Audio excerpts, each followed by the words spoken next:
नमस्कार, राधे राधे, जय श्री कृष्णा।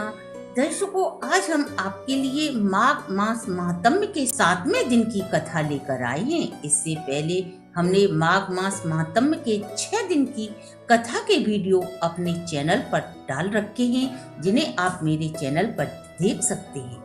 7वें दिन की कथा में हम देखेंगे कि वैश्य पुत्र विकुंडल को माघ मास के स्नान से किस प्रकार वैकुंठ की प्राप्ति हुई। 7वें अध्याय की कथा श्रवण करने से पूर्व मैं आपको संक्षेप में माघ स्नान की विधि बता रही हूँ। माघ स्नान में प्रातः जल्दी स्नान कर सूर्य देव को अर्घ अवश्य देना चाहिए। इसके बाद पितरों को तृप्त करें। जब भी आप स्नान करें तो ये ध्यान रखें कि अपना मुख पूर्व या उत्तर दिशा की ओर रखने से जो भी व्यक्ति स्नान करते हैं उन्हें उत्तम पुण्य फल की प्राप्ति होती है। इसके अलावा श्री हरि का ध्यान जब तब दान कर माघ मास के स्नान का पुण्य फल प्राप्त करें। साथ ही जो भी माघ स्नान के व्रती हैं, माघ मास में घी, गुड़, तिल, कंबल, वस्त्र आदि अपनी सामर्थ्य के अनुसार दान पुण्य कर सकते हैं। इस माघ मास में हम जो भी दान पुण्य करते हैं तो हमारे सुख सौभाग्य वैभव की प्राप्ति होकर एक माघ मास में दान पुण्य का हमें 1000 गुना फल प्राप्त होता है। इस माघ महात्म्य के विषय में हमारे शास्त्रों में कहा गया है कि इस माह में तिल का दान महापुण्यदायी होता है। इस माह में ब्राह्मण को तिल से तौलकर उसके वजन के बराबर तिल दान किए जाते हैं, तो कहीं कहीं तिल की गाय बनाकर उसे दान करने का विधान है। इस माघ मास में तिल का आहार लेना स्वास्थ्य की दृष्टि से अत्यधिक लाभकारी माना जाता है। अब हम माघ मास के 7वें दिन की कथा में वैश्य पुत्र विकुंडल और देवदूत का संवाद के विषय में बात करेंगे। इससे पहले 6ठे दिन की कथा में भगवान दत्तात्रेय जी कार्तवीर को हेमकुंडल नामक वैश्य और उसके पुत्रों की कथा सुनाते हैं। श्री दत्तात्रेय जी कहते हैं, हे राजन, बुढ़ापा आने पर उस धनी वैश्य ने अपने अकूत धन के 6ठे भाग को धर्म के कार्य में लगाकर लोक कल्याण किया।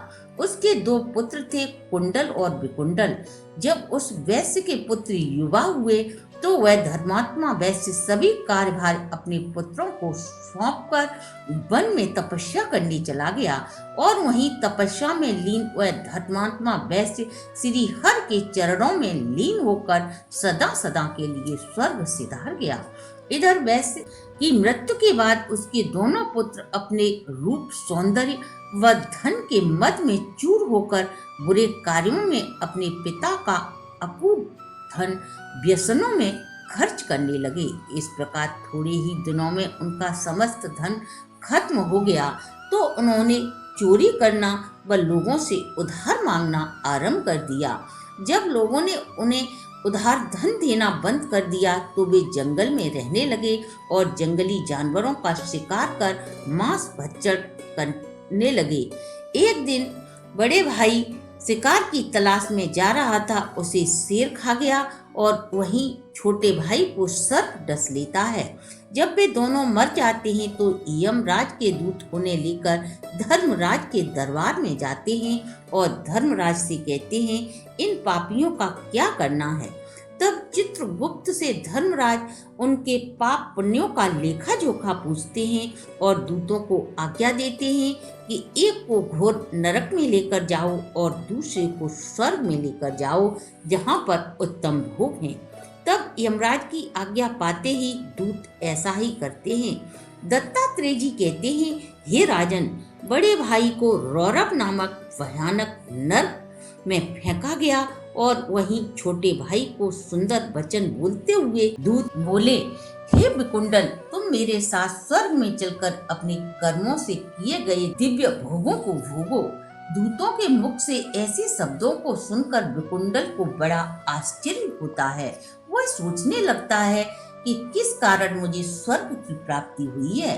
तब विकुंडल दूत से पूछता है, हे दूत, मैं संदेहवश तुमसे कुछ प्रश्न पूछना चाहता हूँ, सो कृपा करके आप मेरे प्रश्नों का उत्तर दो। हम दोनों भाइयों ने एक ही कुल में जन्म लेकर समान ही अपराध किए और हमारी मृत्यु भी क्रमशः समान ही हुई और फिर धर्मराज के दर्शन भी साथ साथ हुए।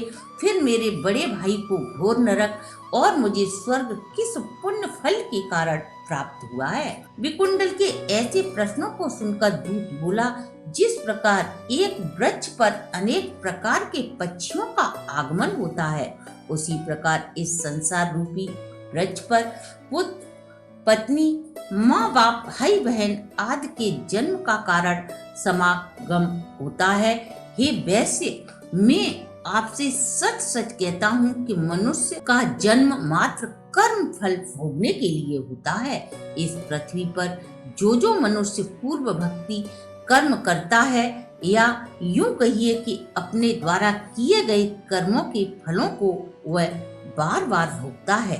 जो जैसा कर्म करता है उसे उसी कर्म फल का दंड भोगना पड़ता है। वह मनुष्य के पूर्व जन्म का फल है, उसे मृत्यु लोक में आकर भोगना पड़ता है। किसी दूसरे के दंड का फल मनुष्य कभी भी नहीं भोगता। उसी पूर्व जन्म के पापों के कारण तुम्हारा भाई अत्यधिक पापों से ग्रस्त होकर नरक में गया है और पूर्व जन्म के पुण्य फल के कारण तुम सदैव स्वर्ग को प्राप्त होते हो। तब देवदूत बोले, हे वैश्य, तुमने जो पुण्य फल प्राप्त किया है उसे मैं भली प्रकार जानता हूँ, लेकिन तुम नहीं जानते। हर मित्र का पुत्र सुमित वेद पाठी ब्राह्मण था। यमुना जी के दक्षिण तट पर उसका आश्रम था। हे वैश्य श्रेष्ठ, उसकी तुमसे मित्रता हो गई। उसके सत्संग के प्रभाव से तुमने 2 माह सब पापों को दूर करने वाली यमुना जी के जल में स्नान किया। इस प्रकार तुमने 2 बार माघ मास में स्नान किया, जिससे हे वैश्य एक बार के स्नान से तुम्हारे समस्त पाप नष्ट हो गए और दूसरी बार के स्नान के पुण्य फल से तुम्हें स्वर्ग की प्राप्ति हुई है। उसी पुण्य फल के प्रभाव से तुम चिरकाल तक स्वर्ग के सुखों को भोगोगे और तुम्हारा भाई नरक में यम द्वारा दी गई यातनाएं भोगेगा। अस्य पत्रों से काटा जाएगा, मुकदरों की मार से प्रताड़ित किया जाएगा, पत्थरों की मार से अंग चूर किए जाएंगे और अंगारों में भूंजा जाएगा। इस प्रकार उसे नरक की यातनाएं भोगनी पड़ेंगी। दत्तात्रेय जी कहते हैं कि हे राजन, इस प्रकार दूत की बातों को सुनकर वह अत्यधिक दुखी हो गया और दीनता पूर्वक वह अत्यधिक कोमल वाणी में दूत से बोला, हे दूत, सत्पुरुषों के साथ 7 पग चलने पर भी मित्रता श्रेष्ठ फलदायी होती है।